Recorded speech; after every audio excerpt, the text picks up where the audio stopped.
Hello, it's episode 202, and today I'm going to share with you one of my bigger post-apocalyptic car projects. So far I've built all these small ones, but it's time to bring something a little bit bigger to the table.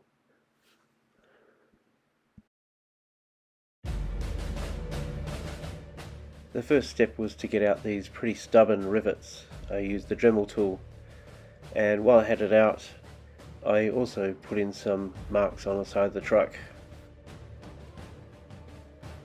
The weapons on the back are going to be modular, so I'm placing this object on the back with a strong magnet in the middle. The truck was originally a car carrier and this came out of the back. I've broken it off and I'm going to use it as a catapult. I took these two fuel barrels off a vehicle and I'm sticking them on to make it look like they're fuel barrels that are being thrown by a catapult.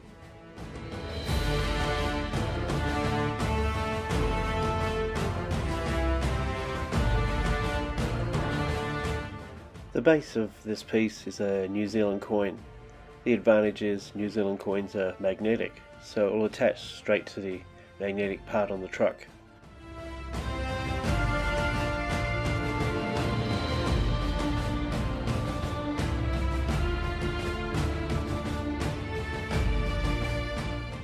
I've called this vehicle Siegebreaker because most of its potential weapons are probably more useful against stationary targets like some kind of enemy camp.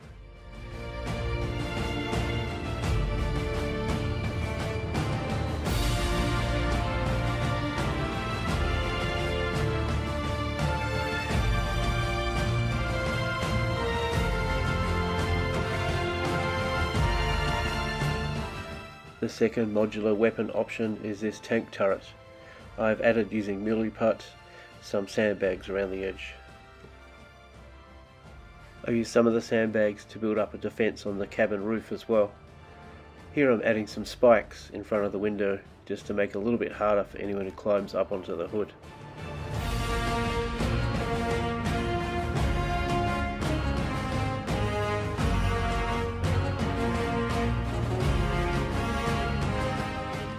Between those spikes, I'm stretching out a string of this wire pad.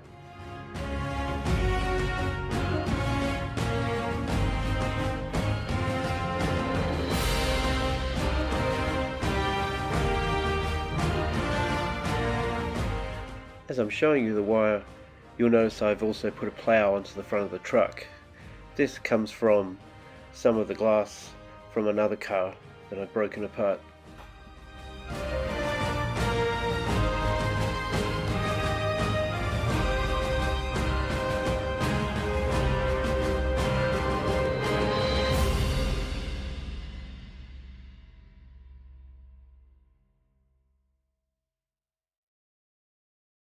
You'll notice I also added another length of wire to the front of the plough.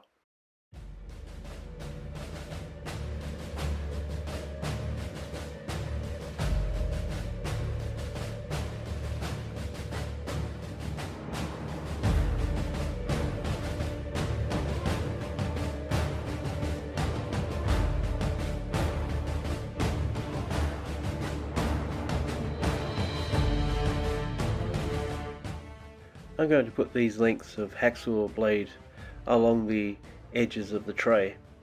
It should make it look a little less attractive for someone to try and climb over on the edges.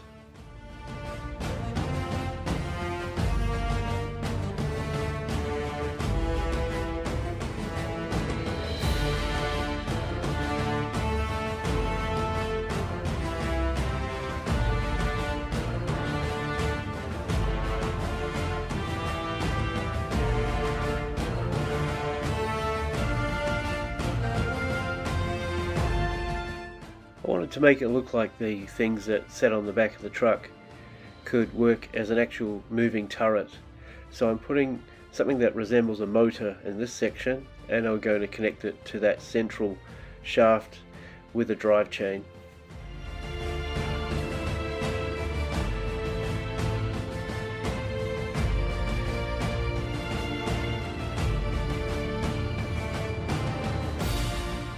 I mean, literally, it does look pretty dinky, and it'd take a pretty powerful engine to turn a tank turret, but it's better than just a blank tray and no mechanical explanation at all.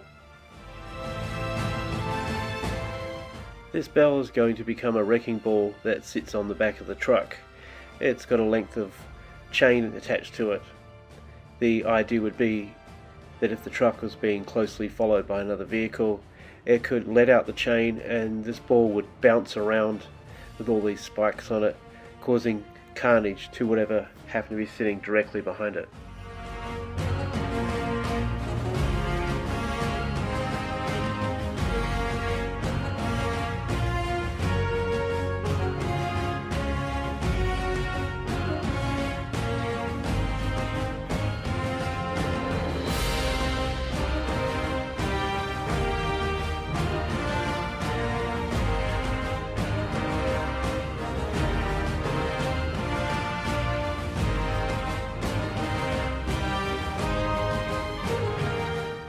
The arm that I'm using for the chain comes from the section of the tow truck that I cut off in the previous episode.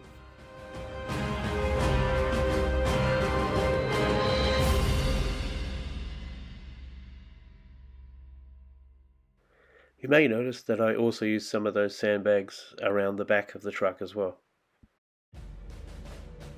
Here I'm just adding an extra link so that I can join the wrecking ball onto the chain. But with my giant fingers, there's not really enough space to see with the camera. Now that all of these components are dry, I'm going to add the drive chain around these two sections and link them together.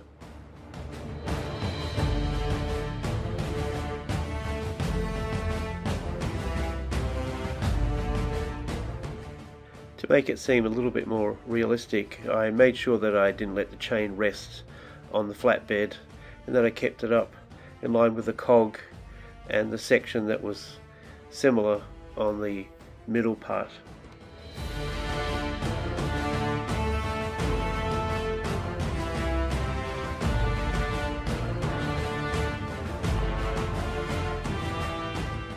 On this side of the truck I'm putting a mesh wheel guard. I don't like everything to be symmetrical, so I'm not going to put a guard on the other side. The easiest explanation would be there's limited resources in the apocalypse and they had enough for one side.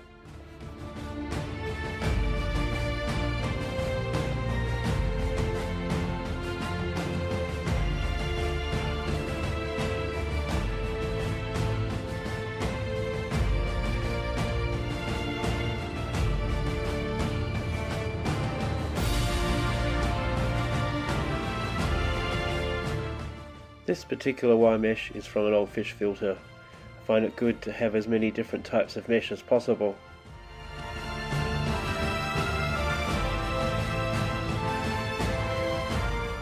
The third modular weapon will be based on this Mad Max 2 dart gun.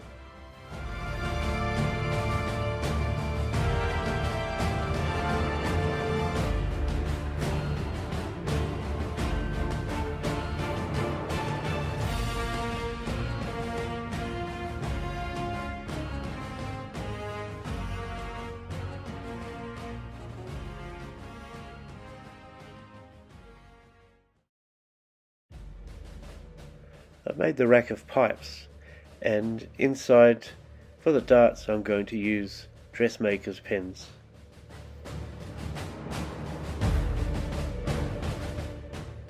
The easiest way to cut a pin is to put the pointy end into the cutting mat so that it won't move and fire off before you use the nippers.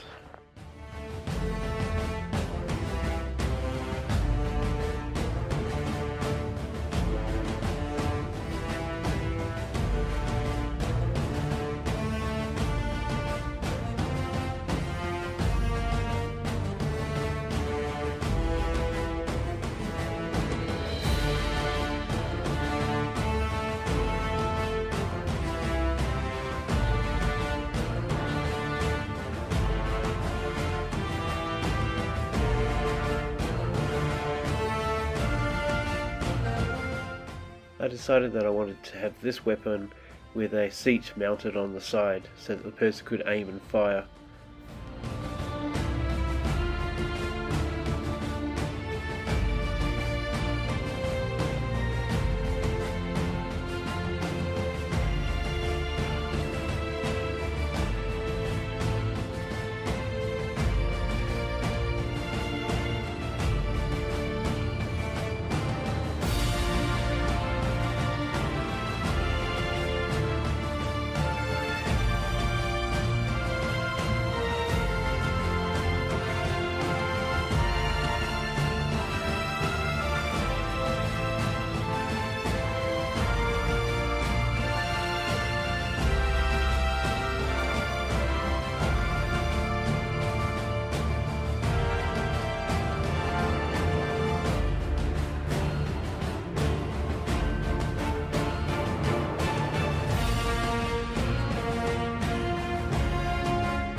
Thank you for making it this far. Hopefully there's something in there that inspired you.